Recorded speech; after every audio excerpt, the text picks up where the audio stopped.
Ce journaliste quitte Marianne et nous explique pourquoi. Spoiler, ça a un rapport avec, la Palestine.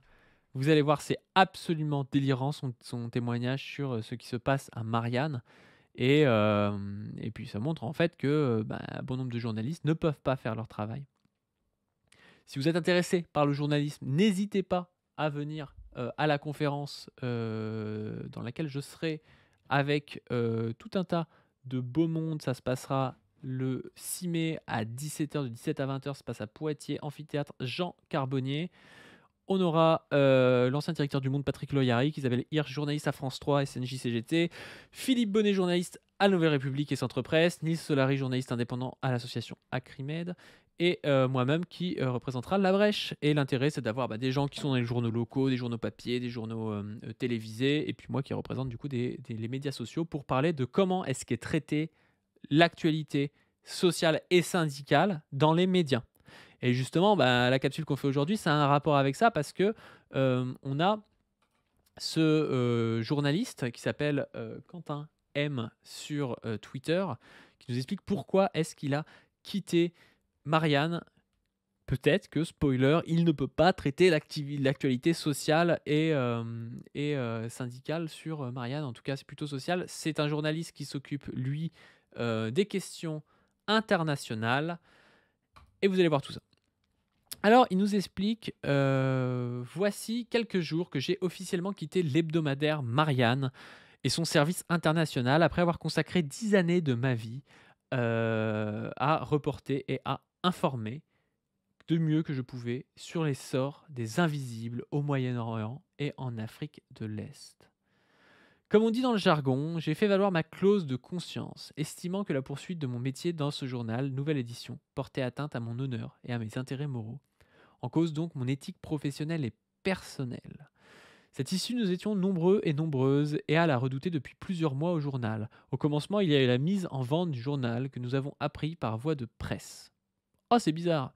Très vite, le bal des prétendants au rachat s'est ouvert, avec en prime la brutalité sur la forme et bientôt sur le fond. Il y eut d'abord l'œuvre du milliardaire d'extrême droite Pierre-Édouard Sterrin, auquel nous nous sommes... C'est marrant parce qu'en plus il dit d'extrême droite et tout, il a l'air d'être... du coup de se positionner plutôt à gauche, alors que quand même Marianne, à part taper, avec une ligne un petit peu comme ça, anti-FI, taper sur la gauche en disant que la gauche a trahi et tout, je sais pas si lui peut-être qu'il le faisait pas, mais en tout cas Marianne essaie de bien paver, la route à l'extrême droite depuis un bail. Bref, donc il dit, auquel nous nous sommes opposés, moi le premier. Puis il y eut celle du millionnaire de gauche, Jean-Martial Lefranc, rejetée elle aussi, tout comme celle de l'entreprise sociale et solidaire qui faisait pourtant consensus. Elle n'a pourtant pas trouvé grâce aux yeux de l'actionnaire principal et à son représentant, Denis Oliven. Daniel Kretinsky a alors décidé finalement de conserver Marianne et d'en changer la ligne éditoriale. Dès le départ, le ton est donné, il faut rentrer dans le rang ou partir. C'est vraiment là où, on doit poser la question, des médias. Nous, on le fait depuis un bail, on vous l'a dit, on essaie de monter une fédé, on est en train de monter une fédé en ce moment. On a donc notre association et on va continuer de faire des événements, là, comme la conférence dont je vous parle. On est allé, à une journée de réseau salariat pour parler avec d'autres médias aussi d'une sécurité sociale des médias. Enfin voilà, il y a vraiment quelque chose à faire pour sortir, le média qui est quand même hyper important, qui donne de l'information, qui, milite au final, qui fait, de la propagande en quelque sorte, c'est-à-dire qui met en avant certaines informations plutôt que d'autres, avec telle vision du monde, plutôt que d'autres. C'est vraiment il y a vraiment une utilité et c'est presque obligatoire en fait pour la gauche d'arriver à faire monter des médias qui ne sont pas détenus par, des entreprises capitalistes. Parce que ça pousse à plusieurs choses. Alors quand vous avez des milliardaires, ils peuvent s'en battre les couilles, de gagner de l'argent et imposer une ligne. Ça, c'est pour gagner de l'argent à long terme, mais bon, ils gagnent pas d'argent sur le média, mais du coup, ils imposent leur ligne d'extrême droite, de machin, c'est la faute aux Arabes, aux milliardaires, et puis voilà. Et puis même quand vous avez des entreprises qui ne sont pas détenues par des milliardaires, ça reste des entreprises et elles sont soumises du coup à une exigence de rentabilité.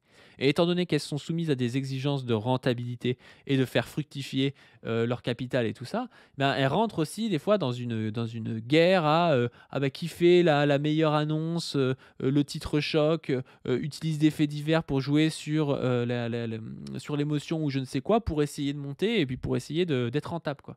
Donc même quand c'est pas, alors aujourd'hui ça c'est pas trop le cas, mais même si c'était pas détenu par des milliardaires, le fait que ces médias appartiennent à des entreprises privées, c'est un problème. Encore plus quand c'est des milliardaires. Dès le départ, le ton était donné, il faut rentrer dans le rang ou partir. C'est ainsi qu'un matin, la rédaction était convoquée illico presto. Nous apprenions désarçonner le départ soudain de Natacha Polony, en même temps que l'arrivée d'une nouvelle direction. Puis, les points individuels n'ont cessé de s'enchaîner dans le bureau de la nouvelle direction, tandis qu'un nouveau cadre fixait une nouvelle ère. Moins de confrontation avec les pouvoirs, recentrage du journal sur les sujets européens et transatlantiques, approche pro-business, préférence pour les démocraties toujours perfectibles aux dictatures et aux mouvements autoritaires, même lorsqu'ils avancent sous le masque du progressisme. Voilà le service international averti. Mais je ne comprends pas en fait pourquoi est-ce qu'ils veulent transformer Marianne en Le Point ou en Libé. Enfin, je ne comprends pas le principe. Parce que Marianne, s'il y a des gens qui achetaient Marianne, c'était pour la ligne un peu souverainiste, un peu confuse. Mais si c'est pour en faire un truc pro-business, pro-atlantiste, il y en a plein des journaux comme ça sert à quoi ce truc? Être plus transatlantique au moment même où Donald Trump s'apprenait tout juste à reprendre le pouvoir. Et aussi préférer les démocraties toujours perfectives à non seulement soutenu des mouvements terroristes, antidémocratiques et autoritaires auparavant dans nos papiers.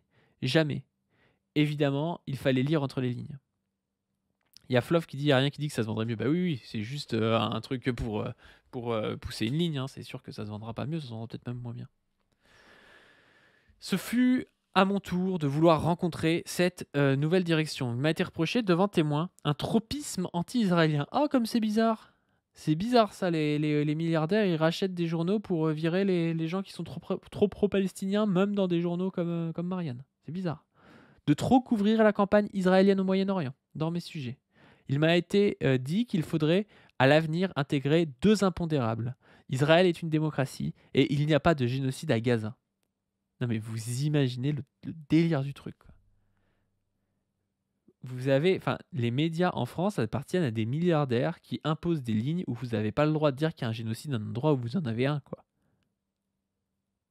Enfin, vous imaginez la gravité de cette information, je trouve ça dingue, quoi. Enfin, je le savais déjà, hein, mais je trouve ça fou, quoi. Le mec te le dit, j'ai été en gros, le gars a dû se barrer parce qu'il pouvait plus dire qu'il y avait un génocide à un endroit où il y a un génocide, quoi. Enfin, c'est d'une gravité.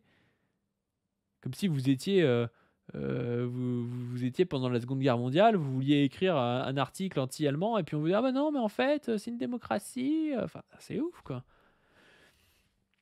Dans cette nouvelle direction, je rappelais qu'il appartenait à un journaliste de documenter les faits sans nécessairement chercher à poser une qualification politique et juridique.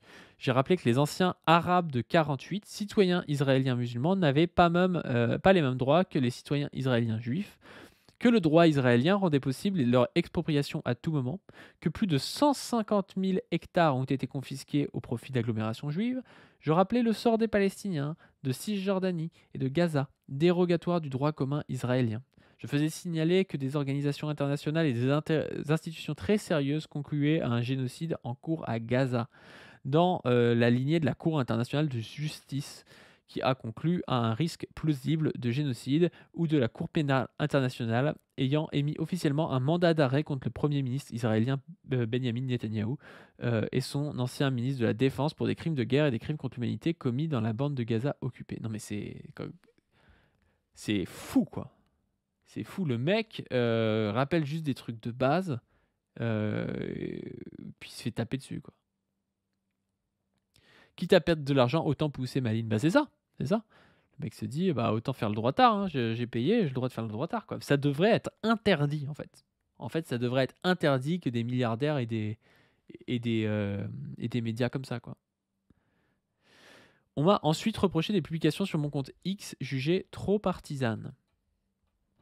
Pour contexte, la veille, notre journaliste pigiste Sylvain Mercadier avait été raté en Syrie par l'armée israélienne alors qu'il couvrait son avance et les destructions causées par celle-ci hors du Golan. Je donnais l'alerte sur les réseaux sociaux, ce qui contribua sans doute à accélérer sa libération. Sylvain a été libéré plusieurs heures plus tard, après avoir été battu, menotté, les yeux bandés, insulté et interrogé. Non mais... la seule démocratie du Moyen-Orient est l'armée la plus morale du monde, hein, selon Meir Habib. Sylvain était libéré plusieurs heures plus tard. Je m'en émouvais sur X, interrogeant les limites d'un État qui se dit démocratique, mais qui entrave ainsi la liberté d'informer et arrête intimide, sinon violente, des journalistes. Cet échange est devenu un cas de conscience. Rester pour défendre une vision du métier ou partir et être en paix avec moi-même. J'ai fait le choix de partir. Pour le journaliste que je suis, quitter cette rédaction initialement plurielle ne s'est pas fait de gaieté de cœur. Quitter Marianne, ce fut comme quitter une famille dont les membres ne partagent pas tous toutes les mêmes sensibilités, ni le même rapport au métier, mais où la liberté et la diversité étaient de mise. Les 2 années où j'y ai travaillé, j'ai pu compter sur la confiance et le soutien bienveillant de mes chefs et confrères Natacha Polony, Stéphane Auboire, Gérald Andrieux. J'ai connu Marianne alors que je n'étais encore qu'un collégien. J'ai le souvenir que mes parents s'étaient abonnés au moment où ce journal était l'un des rares à s'en prendre frontalement au président Nicolas Sarkozy. C'est l'idée que je me faisais de Marianne.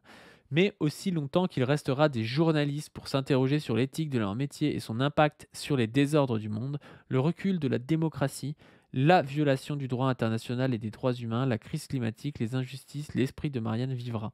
Quant à moi, je continuerai de me battre, où que je sois, pour la liberté d'informer et l'indépendance de la profession. Je continuerai à faire du terrain et à aller là où l'information manque. C'est le cœur de mon métier.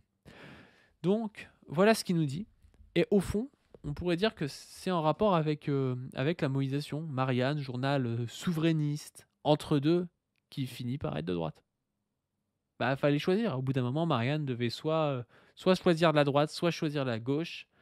Son milliardaire a choisi, ce sera la droite. Et il n'y a rien à redire parce que bah voilà, le monde est dirigé par les actionnaires. Il n'y a pas de démocratie dans le travail, hein, qui est l'autre nom du communisme. Il y a juste un milliardaire qui décide et ça se passe comme ça, quoi. Bref, je ne sais pas ce que vous en pensez. Nous, on continuera à se battre pour des médias libres et militants.